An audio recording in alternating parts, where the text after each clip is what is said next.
हम भारत के साथ हैं, लेकिन देख रहा है सोशल मीडिया, गोदी मीडिया ने किस अंदाज में डाइवर्ट करते चला जा रहा है। कभी देखे हो? जब से यह सरकार बैठ गई यही तो खाली बिल लाने पे लगा हुआ है। जब से बैठी है तब से बिल, कभी 370 का बिल, कभी एनआरसी का बिल, कभी सीएए का बिल, कभी 3 तलाक का बिल, कभी वक्फ बिल। लेकिन तू मत घबरा, ये बिल लाते लाते बिल में घुस जाएंगे। लेकिन इस्लाम कल भी जिंदा था, आज भी जिंदा है, क़यामत तक जिंदा रहेगा। इस्लाम मिटाने वाले मिट गए। अल्हम्दुलिल्लाह रब्बिल आलमीन वल आक़िबतु लिल मुत्तक़ीन वस्सलातु वस्सलामु अला रसूलिल करीम। अम्मा बाद फ़अऊज़ु बिल्लाहि मिनश शैतानिर रजीम। बिस्मिल्लाहिर रहमानिर रहीम। या अय्युहल्लज़ीना आमनुत्तक़ुल्लाह व कूनू मअस सादिक़ीन। आमन्तु बिल्लाहि सदक़ल्लाहुल मौलानाल अज़ीम व सदक़ा रसूलुहुन नबियुल अमीनुल मतीनुल मकीनुल मुबीनुल मुइनुल करीम व नहनु अला ज़ालिका लमिन शाहिदीना व शाकिरीना वल्हम्दुलिल्लाहि रब्बिल आलमीन। आइए हम आप सब मिलकर एक होकर नबी और आले नबी की बारगाह में दुरूद शरीफ का तोहफा पेश करें। बुलंद आवाज़ से पढ़े अल्लाहुम्मा सल्ली अला सय्यदिना व शफीना हबीबना मौलाना मुहम्मदिन बारिक सल्लम सल्लु अलैहि सल्लम। देखिए, बोल दें, पढ़ दें, शेर पढ़ दें। सरकार से वाबिस्ता जो इंसान नहीं है वो लाख पढ़े कलमा मुसलमान नहीं है। जिस दिल में नहीं इश्क़े शहंशाह मदीना, मुर्दा है वो दिल, उसमें कोई जान नहीं। और खुदा ने आज तक उस कौम की हालत नहीं बदली, न हो जिसको ख्याल आप अपने हालत बदलने का। सूफी सलीम शाह ना, सूफी सलीम शाह तेग़ रहमतुल्लाह अलैह के उर्स मुबारक के मौके पे थोड़ी देर सुनिए। और तकरीर तो आए दिन आप लोग यूट्यूब में बड़े बड़े खुतबा शोरा का सुनते हैं। और फिर कफिल भाई तकरीर किनको सुनाएंगे हम लोग? ये इनको सुनाएंगे जो एक चांद देख के मस्जिद भर दे, दूसरा चांद देख के मस्जिद खाली कर दे। यही मुसलमान? एक चांद देखे मस्जिद भर दे और दूसरा चांद देखे मस्जिद खाली। रमजान में देखे थे, यही लोग था, यही लोग था रमजान में। कहीं जगह मस्जिद में नहीं मिलती थी हजरत, हम लोग नहीं देखे। इतनी भीड़, वो सुरमा, वो टोपी, लगता कचौसा से डायरेक्ट यहीं उतरा। बहुत मस्जिद के मोहल्ले के मस्जिद के नल तोड़ दिया, पंखा तक जला दिया, मुसल्ला तक फाड़ दिया। ईद खत्म, जीद खत्म। ये मुसलमान कहाँ तकरीर करे?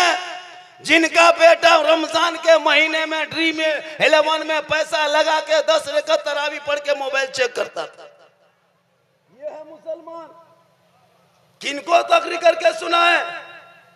जिनकी बहू बेटियां शादी में इतने खतरनाक ड्रेस पहन के शादियों में शिरकत करती है, गैर मर्दों की नजर होती है, तो कनीज़े फातिमा की तकरीर करके सुनाए तो असर। पूरा माहौल बदला हुआ है। बेटा अलग तेरा बिगड़ा है। 10, 12, 13, 14, 15, 16, 17 साल तक पबजी फ्री फायर का मास्टर, हेड मास्टर बन के घर में बैठा है। जवान जवान सब राजनीतिक के चक्कर में इधर से उधर कर रहा है। बुढ़वन सब बैठ के चुगली कर रहा है। हम लोग क्या करें? खाली सुन लीजिए, खाली सुनिए। मुसलमान आज तक सुनिए रहा है। पूरी दुनिया आपके खिलाफ बक रही है, लेकिन आप मिलाद में नबी के नाम पे, जलसे के नाम पे सुभान अल्लाह नहीं बक पा रहे हैं, बोल पा रहे हैं। आपके खिलाफ पूरी दुनिया बक रही। सोशल मीडिया में देखते हो, अभी जो हमला हुआ, आतंकी हमला, पूरे भारत के मुसलमान उस हमले का निंदा करता है। सख्त लफ्जों में, सब कड़ी शब्दों में निंदा करता है, सख्त हुर्फों में, लफ्जों में उसको हम क्या कहते हैं, मजम्मत करते हैं। हम भारत के साथ हैं, लेकिन देख रहा है सोशल मीडिया, गोदी मीडिया ने किस अंदाज में डाइवर्ट करते चला जा रहा है। कभी देखे हो? जब से यह सरकार बैठ गई यही तो खाली बिल लाने पे लगा हुआ है। जब से बैठी है तब से बिल, कभी 370 का बिल, कभी एनआरसी का बिल, कभी सीएए का बिल, कभी 3 तलाक का बिल, कभी वक्फ बिल। लेकिन तू मत घबरा, ये बिल लाते लाते बिल में घुस जाएंगे। लेकिन इस्लाम कल भी जिंदा था, आज भी जिंदा है, क़यामत तक जिंदा रहेगा। इस्लाम मिटाने वाले मिट गए। तू मत घबरा। तकबीर, नारे रिसालत। वाह वाह। इसलिए ये देश मेरे ख्वाजा गरीब नवाज ने बसाया है। जो बसाए हैं वो चिंता वो सोचे, हम तो दीवाने हैं, मुझे क्या फिक्र। अब गरीब नवाज समझे मसला उनका है। 30 करोड़ मुसलमान को चारों तरफ से टारगेट बना के बैठा है, लेकिन तू मत घबरा। इन नेताओं के बाप दादा का नाम इंडिया गेट में नहीं मिलेगा। हम जैसे मुसलमानों के बाप दादाओं का नाम आज भी इंडिया गेट में 61,394 मुसलमान वीर जवान स्वतंत्रता सेनानी का नाम लिखा है। तू मत घबरा, भारत तेरा बपोती है, क्यों घबराते हो। लेकिन तूने क्या किया कि अजान घर बैठे बैठे सुनते हो, मस्जिद जाना छोड़ दिया। जलसे में आके सुन लेते हो, अमल करना छोड़ दिया। घर में कुरान बांध के रख देते हो, तलावत करना छोड़ दिया। उलमा को देख लेते हो, खिदमत करना छोड़ दिया। माँ बाप के साथ रहते हो, खिदमत गुजार बनना छोड़ दिया है। और समाज में बोलते हो, इंसाफ करना छोड़ दिया। जो मुसलमान जुमा में 2 रकत नमाज पढ़ के भाग जाए, मौलाना अबुल इस्लाम खतरे में। जिनका बेटा गली में 1:30 बजे रात तक गेम खेले के, मौलाना इस्लाम खतरे में। जिनका बेटा 2:30 बजे रात 1.5 बोतल पी करके घर घुसे, बाप चुपचाप बैठा रहे के, मौलाना इस्लाम खतरे में। जिनकी बहू बेटियां यहाँ पे वहां पे जाके सेल्फी लेके, मौलाना इस्लाम खतरे में। जिनके घर वाले जाके बहू बेटियां जाके मार्केट में खुद अपने से शॉपिंग करे, मार्केट करे, बाजार करे, कहे मौलाना इस्लाम खतरे में है। कल नबी की बेटी फातिमा ज़हरा है, 17 पेवन लगा के घर में रहती, कभी बाजार में कदम नहीं रखी थी। लेकिन मौला अली बाहर से आते, फातिमा काम नहीं करती, पहले अली को सलाम कर ले। कहां तकरीर करें। आज हमारे उलमाए किराम, ये लोग जो बैठे हुए हैं, इन लोगों के सामने तुम पड़ाका फोड़ते हो और कहते हो मुसलमान खतरे में। ये उलमा शादी ब्याह में जाना छोड़ दिया। हम लोग नहीं जाते हजरत। इतनी बड़ी बड़ी टोपी पहन के जब पड़ाका फोड़ता है ना, तो लगता है टोपी खिसक के गिर जाए। ये मुसलमान है 10,000 का पड़ाका फोड़ने वाले, बेटी बाप से 3 लाख 4 लाख मांगने वाले, 15,000 पर डीजे बजाने वाले, 35 गाड़ी बेटी बाप के दरवाजे पे खड़ा करके क्या साबित करना चाहते हो, अंबानी बनोगे। एक मस्जिद के इमाम की तनख्वाह 7,000 से 8,000 नहीं कर पाए हो, और एक घर से 1,000 रुपये अंबानी को रिचार्ज मोबाइल में देते हो। तेरी बहू 300 देती है, तेरी बेटी 300 देती है, तेरा बेटा 300 देता है, तेरा बाप 300 देता है, 1200 महीना अंबानी को देते हो, तब तुम गरीब और फकीर नजर नहीं आते। लेकिन इमाम की तनख्वाह अगर 500 महीना बढ़ा दिया तो पूरे खानदान कोमा में चले जाते, कहते इस्लाम खतरे में। यह मुसलमान कितने घर की आबादी हो गई। इतने देखे सर, जितना सर दिखा रहा है, सब 300-300 रुपया अंबानी को देता महीना। इनकी बीवी भी 300 देती है, इनका बाप भी 300 देता है। लेकिन इमाम की तनख्वाह 12-15 हजार नहीं कर पाते हो पूरी कमेटी मिलकर के। एक इमाम की तनख्वाह 15 से 20 हजार होनी चाहिए, लेकिन तेरे अंदर वो शक्ति नहीं। तो क्यों रोना रोते हो कि हमारे मस्जिदों को अतिक्रमण के नाम पे तोड़ा जा रहा है? क्यों आंसू बहाते हो? तेरे मदरसों के तेरे सामने में ताला लगाया जा रहा है, तेरी बेटियों का नकाब सड़कों पे चलते नोचा जा रहा है, तेरे बाल बच्चों को घर से निकलने पे पीट पीट के मारा जा रहा है, तुम्हारे समाज के नौजवानों को जेल में यूएपीए कानून लगा के डाला जा रहा है। क्यों रोते हो? तुम्हारी आजान पे मसला उठा रहा है, तुम्हारे नमाज पे पाबंदी लगा रहा है, तुम रोते क्यों हो? क्यों रोते हो? देखा अभी, इसलिए कि आप ही हैं जो मुसलमान सालों से ईदगाह जाकर के अब तक ईद की नियत याद नहीं है, कहता मुसलमान खतरे में है। 50 जनाजा दफन किया, अब तक दुआए जनाजा याद नहीं। 50 बेटियों के शादी में शिरकत किया, आज तक ये नहीं पता कि शादी में कितनी बातें फर्ज है। कितने लोग बैठे हैं बता दें, शादी में कितनी बातें फर्ज है, कितने वाजिब है, कितने सुन्नत है पता है? खाली 3 लाख मांगते हो, ये बड़ी पता है। हजरत मांग है 3-3 लाख 4 लाख। ये बेटा बेचने वाला कुछ लोग बैठा हुआ, अरे नारे तकबीर, गौस के दामन नहीं छोड़ेंगे, बेटा बेचना नहीं छोड़ेंगे। कब तक ये खेलो ना खेलो। 4 लाख मांगता बेटी बाप से, लड़का है 35 किलो, गाड़ी है 1.5 कुंटल, मोटा टायर वाला KTM, लड़का लेबर के काम करता है, 3 तल्ला में जाकर रंग पोछड़ा करता है, और KTM के आसमान में उड़ाओ।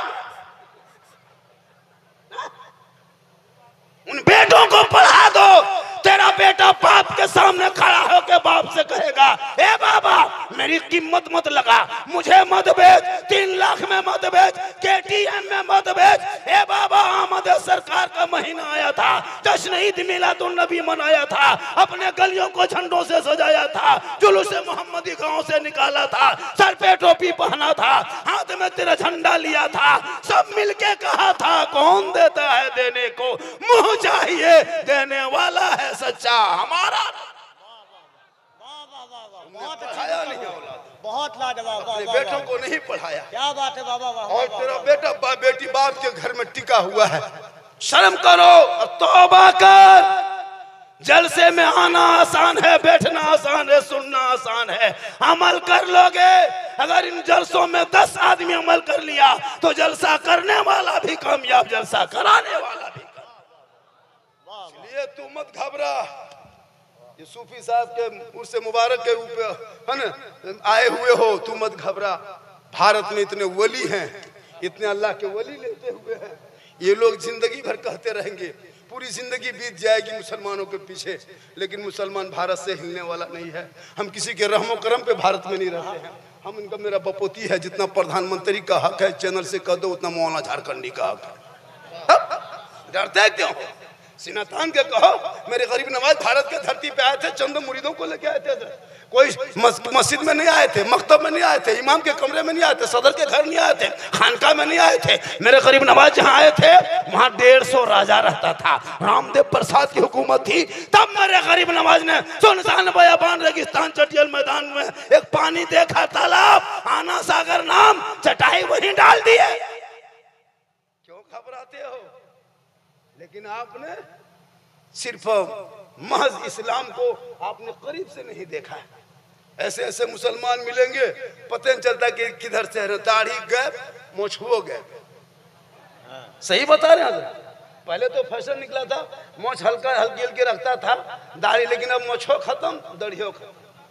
अब बचवा जब गोदिया में आता है, बचवा मुँह छूता है, मैया लगन बप्पा लगो, ककर गोदिया में रे बाप, बचवा का टेंशन हो जाता है।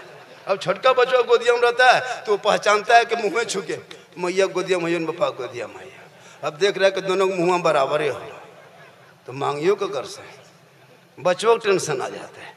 अपनी पहचान बना, अपने आप को मुसलमान बना, तो हमने अपने आप को पहचान बना।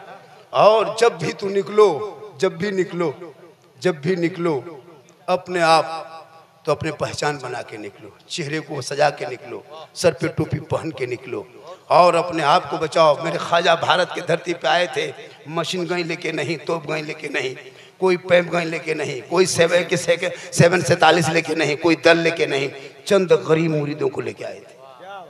और आकर के आना सागर के किनारे चटाई डाल दी। मगरिब का टाइम था। किस टाइम में आए थे?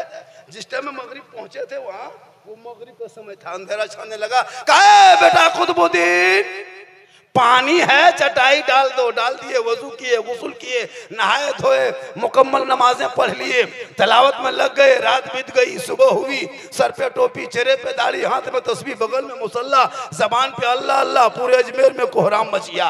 ये दाढ़ी वाले कहाँ से आ गए? ये टोपी वाले कहाँ से घुस गया? ये तस्बीह वाले कहाँ से आ गए? चारों तरफ से गरीब नवाज को घेर लिए। चंद मुरीदों के बीच में मेरे ख्वाजा तशरीफ फरमा है। सिपाहियों ने कहा, बाबा आप लोग कौन हैं? ये टीकाधारी के बीच में ये टोपी वाले कैसे? ये जनवाधारी के बीच में ये तस्बीह वाला कैसे? ये भगवाधारी के बीच में ये शिरवानी वाले कैसे? हे बाबा, यहाँ आप नहीं रहेंगे। कहा क्यों?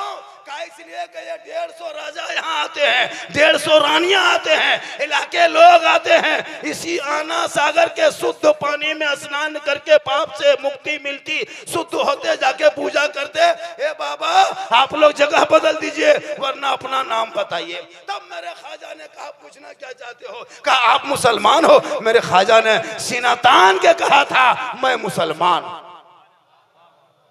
आज डरते हो? तू मत डर। तू अपने से कोई ऐसा भारत में काम मत कर। अभी सोशल मीडिया, वो गोदी मीडिया नहीं, वो गिद्ध मीडिया बन गया। गिद्ध मीडिया एकदम नक्शा लिए बैठा है, कहाँ क्या देख रहा, फौरन कवरेज। इसलिए खुदा के वास्ते इस हालत में रहो और इस तरह भाषा, इस तरह बोली ना बोल देना, उधर का कन्वर्ट इधर हो जाएगा। इसलिए हम भारतवासी हैं और जो भी कश्मीर में जो भी हमारे भारतीय हम वतन मारे गए हैं, मैं उसको उसके साथ हैं, उसके परिवार के साथ हैं, उस पीड़ित लोगों के साथ है। और जल्दी से जल्दी सरकार को चाहिए कि इन आतंकवादियों को, गुरोह को पकड़ के भारत की जनता के सामने लाया जाए और चेहरा दिखाया जाए कि ये लोग कैसे हैं। जो लोग ऐसा किया है उसको फांसी के फंदे पे चढ़ाया जाए। हम भारत के पूरा मुसलमान हम सरकार के साथ हैं। जरूरी है, जरूरी है। अपने भी आप अधिकार जताओ, लेकिन याद रखना इस जलसे से एक पैगाम लेके जाओ, एक बात लेके जाओ ताकि कामयाब हो जाओगे। मेरी माँ बने बहू बेटियां भी बहुत दूर में बैठ के देख रही है, क्योंकि जगह की इतनी कमी हो गई है कि बहुत ज्यादा भीड़ होने से भी कभी कभार होता है कि लोग सुन नहीं पाते हैं सही से। इधर से ठेला हो तो उधर ध्यान चला गया। तो जगह माशाल्लाह अच्छी है। और मेरे बाद भी बहुत बड़े शायर है, वो भी पढ़ेंगे, ना दिलबर शाही, ये भी पढ़ेंगे। हमारे कफील अंबर साहब, हम जब जान रहे हैं कि आप लोग इश्तिहार में इंटरनेशनल लोगों का नाम दिए हैं, तो जानते हैं कि मजमा कितना होता है। मुसलमान अभी भी, लोग कहते हैं मुसलमान के पास ईमान, ईमान अभी भी है, भले ही ईमान में थोड़ा सा जंग लग गया लेकिन है ईमान। देखिए भीड़ देख रहे हैं, पूरा मजमा कहे सुभान अल्लाह, कहे या रसूल अल्लाह। एक मरतबा यहाँ से हाथों को उठा के कहे या रसूल अल्लाह। या अल्लाह, जितने लोगों ने हाथ उठाया मौला सबों को मक्के मदीने के मुसाफिर बना, भैया आमीन। इसलिए हमारे अभी हजरत कर रहे थे ना, माँ के हवाले से शेर पढ़े थे। याद रखना नौजवानों, माँ बहुत बड़ी दौलत होती है, माँ बहुत बड़ी दौलत होती है। अगर आपकी किस्मत में आपके घर में माँ बाप है तो उनकी खिदमत कर लो, और जब खिदमत करोगे ना और माँ बाप दुआ देंगे तो वो दुआ आपके हक में, आप दुआ करेंगे। जो उलमा और जो शायर, जो मुकर्रिर, वो गारंटी नहीं, लेकिन अगर एक माँ आंचल उठा दे तो दुआ अलका फरमाते गारंटी कबूल हो। मौला के कदम के नीचे रसूल ने जन्नत नहीं कहा, हाजी के नीचे रसूल ने जन्नत नहीं फरमाया, मुफ्ती साहब के कदम के नीचे अल्लाह के रसूल ने जन्नत नहीं फरमाए, पीर साहब के कदम के नीचे नहीं। आका फरमाते माँ तेरी है वो बूढ़ी है, माँ तेरी है वो बीमार है, माँ तेरी है वो ज़ईफ है, माँ तेरी है वो कमज़ोर है। तू मौलाना बन, मुफ्ती बन, हाजी बन, पीर बन, लेकिन तेरे लिए तेरे माँ के कदमों के नीचे। इसलिए तू अपने देश में अच्छे से रहते हो, बहुत आराम में जी रहे हो। फिलिस्तीन के लोगों से कभी पूछा, वहां के बेटियों से पूछा गया, मैं फिलिस्तीन के बेटियां तुम रात में सोती कैसे हो? वो कह रही थी मैं नकाब लगा के सोती हूँ। पत्रकार ने पूछा सोती कैसे हो? कहा नकाब लगा के सोती हूँ। कहा नकाब लगा के सोने की क्या जरूरत, लोग तो नकाब लगा के बाहर निकलते हैं, तुम लोग नकाब लगा के घर में सोती हो। तब फिलिस्तीन की एक बेटी रो रो के कह रही थी, पत्रकार, जब इजराइल का नापाकपन मेरे घर के छत के ऊपर गिरता है, उस वक्त बिल्डिंग मलबे के ढेर बन जाता है, उसी के नीचे हम लोग सोते हैं। उसी मलबे में जब तब जाएंगे तब गैर मर्द कोई मेरा जब उस मलबे से निकालने आएगा, चेहरा ढक करके इसलिए सोती हूँ ताकि मरने के बाद कोई गैर मर्द मेरा चेहरा ना देख ले। एक माँ से पूछा गया तुम कैसे सोती हो? कहा मैं अपने बच्चों को पेट भर के दूध पिला के सोती हूँ, पता नहीं इजराइल का नापाकपन मेरे घर पे गिरेगा और मेरे बच्चे सुबह फिर मेरे दूध ना पी सकेंगे, इसलिए मैं दिल खोल के दूध पिला के सोती हूँ। एक बाप से पूछा गया तुम कैसे सोते हो? कहा मैं सोता ही नहीं हूँ, अपने बच्चों को देखते देखते सुबह कर देता, पता नहीं इजराइल का बम कब आ जाएगा। ए मुसलमानों, अल्लाह ने तुमको इतनी अच्छी जगह पे रखा है, खुली फिजा में सांस लेते हो, आप बहुत आराम से रहते हो, 2 मंजिला बिल्डिंग भी है, घर में मार्बल टाइल्स लगा हुआ है, सामने पंखा कूलर एसी है, आराम से पानी आता है, कोई तुझे रोकने टोकने वाला नहीं। क्या अच्छा होता अजान सुन लेता, चेहरा धो लेता, मुसल्ला बिछा देता और सजदा कर लेता और रब की बारगाह में अगर दुआ करता तो तुम भी कामयाब होते, वहां भी कामयाब हो। लेकिन नहीं, इसलिए खुदा के वास्ते तुम बहुत आराम से रहते हो, तू मत घबरा। तुम जिस भारत में रहते हो इस भारत में मुसलमान का हक है, तू मत घबरा। मेरे गरीब नवाज ने एक ऊंट बैठा दिए थे, पूरी हुकूमत हार गई थी, ख्वाजा के बैठाए हुए ऊँट ना उठा सके तो ख्वाजा के बसाए हुए 30 करोड़ मुसलमान कैसे उठेगा। इसलिए तू मत घबरा। मेरे ख्वाजा गई नवाज जब चटाई डाल दिए, उन लोगों ने कहा बाबा हम लोग इस पानी में स्नान करते हैं, कल से आप छुएंगे नहीं, टच नहीं करेंगे, पानी में नहीं उतरेंगे, नहाएंगे नहीं, धोएंगे नहीं, गुस्ल वजू वजू गुस्ल सब बंद। मेरे ख्वाजा फरमाते मैं पानी ही देख के बैठा था। कहा नहीं बाबा आप लोग मुसलमान हैं, मांसाहारी हैं, आप मुसलमान हैं, पानी छुएंगे तो छूत हो जाएगा, मेरा धर्म भ्रष्ट हो जाएगा, हमारी देवी देवता क्रोध प्रकट करेंगे, हम लोग भस्म हो जाएंगे। हे बाबा कृपा प्रदान कीजिए और मुसल्ला यहाँ से उठा के कहीं दूसरी जगह चले जाइए। मेरे ख्वाजा फरमाते हैं पानी ही देख के बैठा था, इतने में एक सिपाही आया, चिट्ठी ला के दिया। मेरे ख्वाजा उस चिट्ठी को लिए पढ़ने लगे। पानी में उस चिट्ठी में लिखा था ए बाबा जगह बदल दीजिए, कल से पानी बंद हो गया, आना सागर में को पास जाना नहीं, पानी में उतरना नहीं, वजू करना नहीं, गुस्ल करना नहीं, नहाना धोना नहीं, कुछ मत करना। इतने में वो चिट्ठी पढ़े, उनके मुरीद ने कहा बाबा लिखा क्या है? अरे कुछ नहीं है भैया बैठ जाइए। वो कुर्सी उठा दिया तो किसी के माथा में सट गया, बैठो ना। फिर साहब आ रहे, चलिए माशाल्लाह बहुत भीड़ है।